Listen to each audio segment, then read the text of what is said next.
10 साल पहले तमाम अजीम रूहानी रवायात में एक मुश्किल मौजू है और वो है जद्दोजहद। इंसान के जहन में इस बात को कबूल करने के अलावा खुशी से बेहतर और क्या हो सकता है। यही है पावर ऑफ नाउ का चैप्टर नंबर 9, जिसके बारे में आज मैं बात करने लगी हूँ, जिसका अनवान है खुशी और नाखुशी से आगे अमन है, यानी खुशी और नाखुशी के बाद अमन आता है। Beyond happiness and unhappiness there is piece.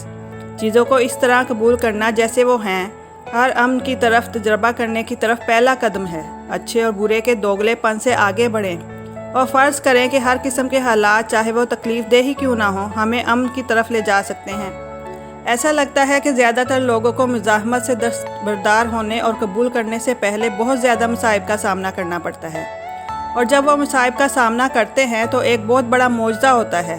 बदी के तौर पर ज़ाहिर होने वाले वजूद के शऊर की बेदारी, अंदरूनी सुकून में मसाइब की मुंतकिली, आपकी ज़िंदगी के ड्रामे का इख्तिताम। ज़िंदगी में ज़्यादातर बैड या बुरी चीज़ें अना के कंट्रोल की वजह से पैदा होती हैं। जब हम एक दूसरे की अनाओं से लड़ते हैं तो हम ड्रामा तश्कील दे सकते हैं, और हम अपनी अना से लड़ते हुए ख़ुद भी ड्रामा बना सकते हैं।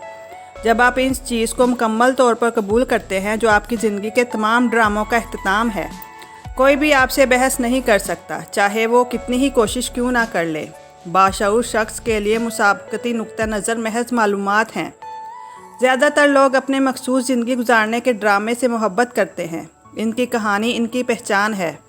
अना इनकी ज़िंदगी चलाती है। इनके पास इसके बारे में, यानी अना के बारे में मुकम्मल एहसास है, यहाँ तक कि इनकी आम तौर पर नाकाम जवाब, हल या शफायाबी की तलाश इसका हिस्सा बन जाती है। वो जिस चीज़ से सबसे ज़्यादा डरते हैं या मुज़ाहमत करते हैं, वो इनके ड्रामे का इख्तिताम है।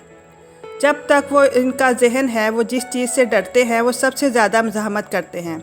वो इनकी बेदारी है। जब आप इस चीज़ को मुकम्मल तौर पर कबूल करते हैं जो आपकी ज़िंदगी के तमाम ड्रामों का इख्तिताम है, कोई भी आपसे बहस नहीं कर सकता, चाहे वो कितनी ही कोशिश क्यों ना कर ले। आप मुकम्मल तौर पर बाशऊर शख्स से बहस नहीं कर सकते। एक दलील आपके दिमाग और जहनी पोजीशन के साथ साथ दूसरे शख्स की पोजीशन पर मुज़ाहमत और रद्द-ए-अमल के साथ शनाख्त का मतलब है। नतीजा ये है कि कुतबी मुखालफिन बाहमी तौर पर मुतहर्रिक हो जाते हैं।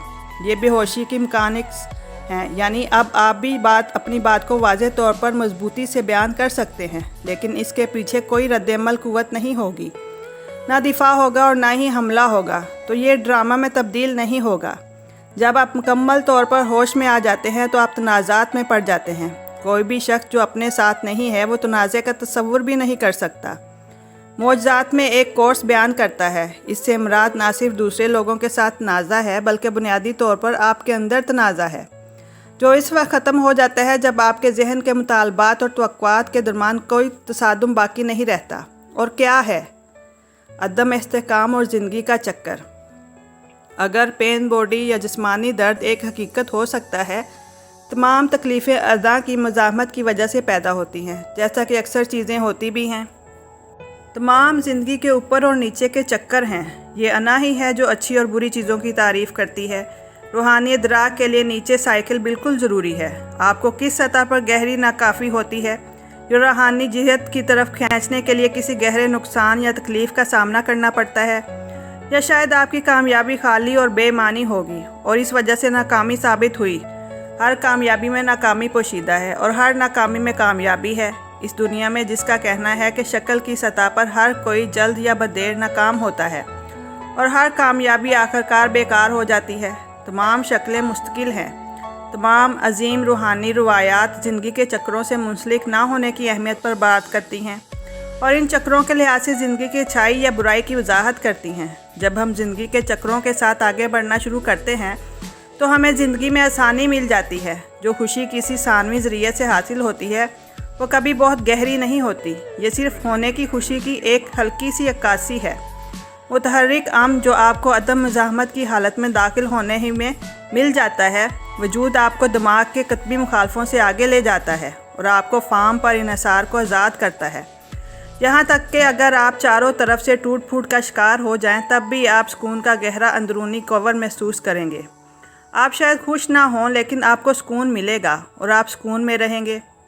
और मनफी को इस्तेमाल करना छोड़ दें। अना हकीकत को आज़माने और हेरा फेरी करने के लिए मनफी का इस्तेमाल करती है। टोले का कहना है कि इंसान ज़मीन पर ज़िंदगी की वाहिद शक्ल है जो मनफी को जानती है और हम इससे अपने माहौल को आलूदा करने के लिए इस्तेमाल करते हैं। जब हम मनफी होने का एहसास करते हैं तो हम मौजूद होने और जागने का इंतखाब कर सकते हैं और ज़हनी खेल को छोड़ सकते हैं। टोले हमें हौसला देता है कि ज़िंदगी में आने वाली छोटी छोटी परेशानियों को जहन में रखें। वो नोट करता है कि जब हम इन जलनों को जायज़ा लेते हैं तो हमें पता चलता है कि ये जहन की तरफ से तैयार की गई हैं और कोई मुफीद मकसद नहीं है। मिसाल के तौर पर वो परेशान कुन आवाज़ जो मैं सुनता हूँ जब मैं अपनी गाड़ी में बैठता हूँ और इसको चलाता हूँ तो इस कार में से किसी मसले का इशारा मालूम होता है जिसकी वजह से आवाज़ आती है, जिसकी मरम्मत की जा सकती है। जब आपको जो कुछ है इसे कबूल करना शुरू कर देते हैं तो हर लम्हा बेहतरीन मुमकिन लम्हा बन जाता है।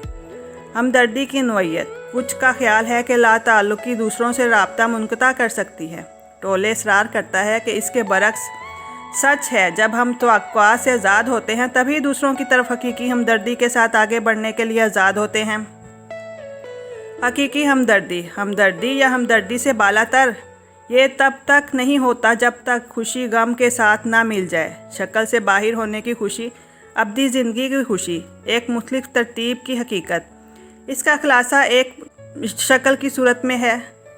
टोले ने तस्लीम किया है कि दुनिया में गहरे दुख हैं। मिसाल के तौर पर लोगों की बड़ी तादाद भूख से मर रही है। वो तस्लीम करता है कि इस अमली मसाइल को हल करना कीमती है, लेकिन इसका इसरार है कि हम कभी भी आगे नहीं बढ़ेंगे जब तक कि हम ये तस्लीम ना कर लें कि बुनियादी मसला बेहोशी की मजमूई हालत है। आलमगीर शाऊर। ये था पावर ऑफ नाउ का चैप्टर नंबर 9, जिसके राइटर हैं एकहार्ट टोले।